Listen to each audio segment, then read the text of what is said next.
Oke teman-teman, kali ini kita akan membahas tentang gerak harmonik sederhana. Nah sebelum itu, dalam fisika, gerak periodik adalah gerak bolak-balik suatu benda dan melewati lintasan yang sama. Contoh lain dari gerak bolak-balik itu adalah gerakan sebuah bandol dan gerak satelit mengelilingi bumi. Dari sekian banyak gerak periodik, ada gerak lain yang dinamakan dengan gerak harmonik. Nah, itulah yang akan kita bahas kali ini. Nah, gerak harmonik itu sendiri adalah gerak sebuah partikel atau benda yang grafik posisi partikel sebagai fungsi waktunya berupa sinusoidal atau dapat dinyatakan dalam bentuk sinus atau kosinus. Oke. Nah, untuk gerak harmonik sederhana itu sendiri itu dia mempunyai ciri-ciri, cuma di sini saya tidak tuliskan, cuma saya ungkapkan ya.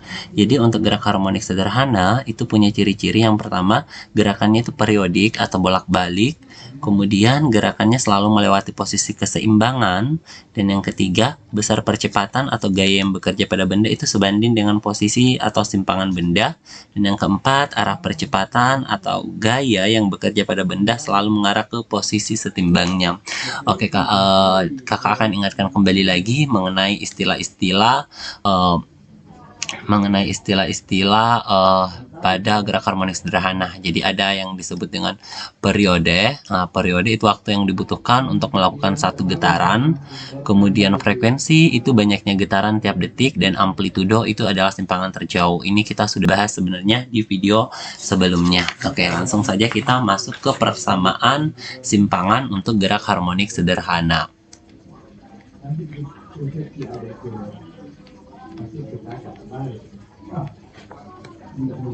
Oke, kita ke persamaan simpangan ya, gerak harmonik sederhana. Oke, simpangan.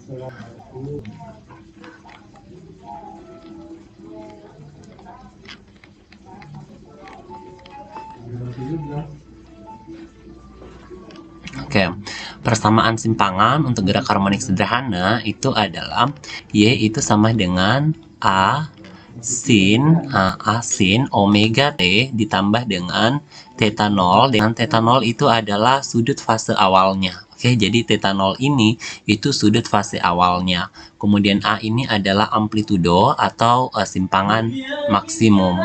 Oke.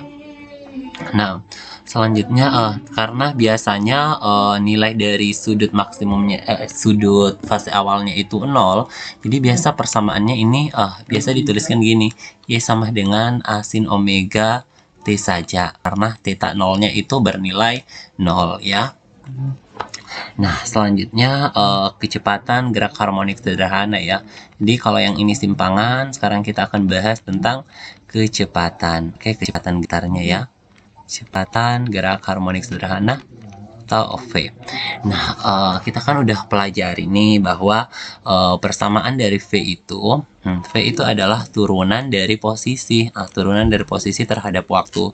Oke, nah ini kalau kita turunkan dt, turunkan A sin omega T, Nah, kalau ini diturunkan, turunannya sin omega T itu omeganya kita kasih ke depan, jadi kita akan peroleh V itu sama dengan A omega. Oke, A omega baru turunan dari sin itu adalah cos baru ditulis kembali yang omega T-nya. Oke, jadi inilah persamaan kecepatan untuk gerak harmonik sederhana, yaitu V sama dengan A omega cos omega T. Nah, kalau ditanya kira-kira kecepatan maksimumnya berapa, kan nilai cos yang paling tinggi itu adalah 1 ya. Cos 0 itu 1, cos 90 itu 0, kemudian cos 180 itu minus 1. Jadi dia rentangnya dari minus 1 sampai 1. Jadi sudah bisa dipastikan bahwa V max-nya itu sama dengan A omega, karena ini bakalan maksimum kalau dia dikali dengan 1, karena kalau dikali 0,an dia justru akan mengecil seperti itu. Nah, ini jadi persamaan V max-nya. Kemudian selain itu persamaan dari kecepatan ini itu juga bisa kita nyatakan V itu sama dengan omega akar A kuadrat dikurang dengan Y kuadrat ya. Dengan A itu adalah amplitudonya dan Y itu adalah simpangannya ya. Nah, untuk penurunan rumus ini akan kakak tunjukkan di samping sini. Oke, jadi bermula dari ini, dari persamaan V. Dari persamaan V sama dengan A omega cos omega T. Oke, nah ini bisa kakak tulis gini, omega A cos omega T. Oke, atau ini bisa lagi kita tulis gini, omega A cos omega T. Oke, A cos omega T.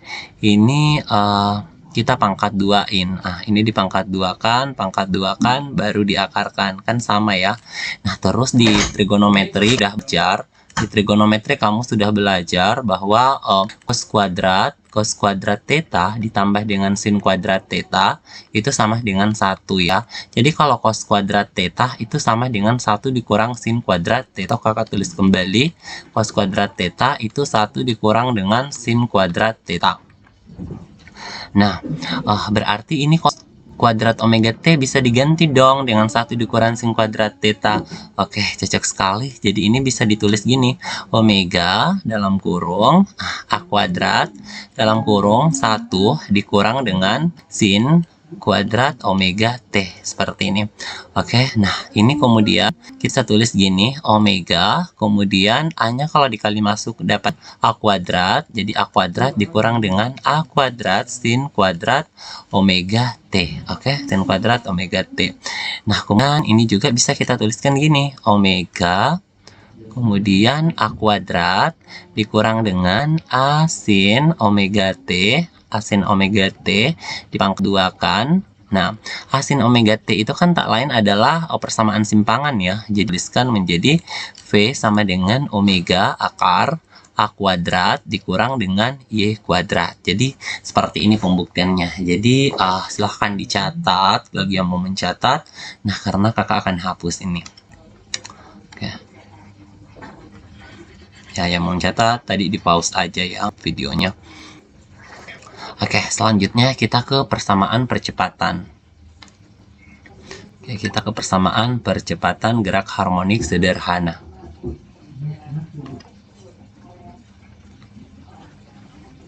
Oke, kita ke persamaan percepatan. Oke, percepatan itu persamaannya kan kita sudah pelajari nih bahwa percepatan itu sama dengan dv dt ya. Oke, di turunan kecepatan terhadap waktu. Tuliskan d dt, d dt, kemudian v itu sendiri tidak lain adalah a omega cos omega t, jadi sama dengan tadi.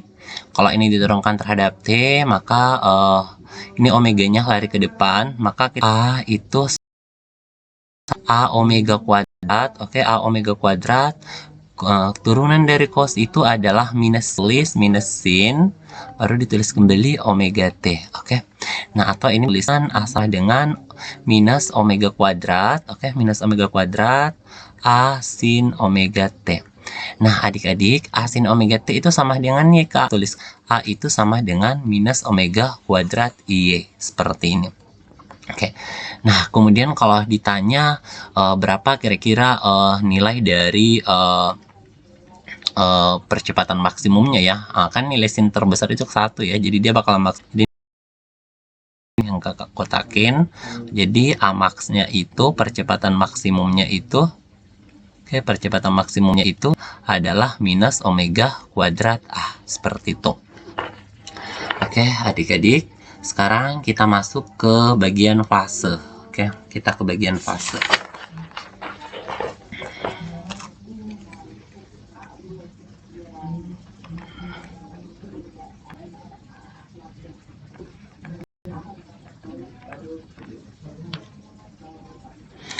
Yang pertama kita ke sudut fase ya.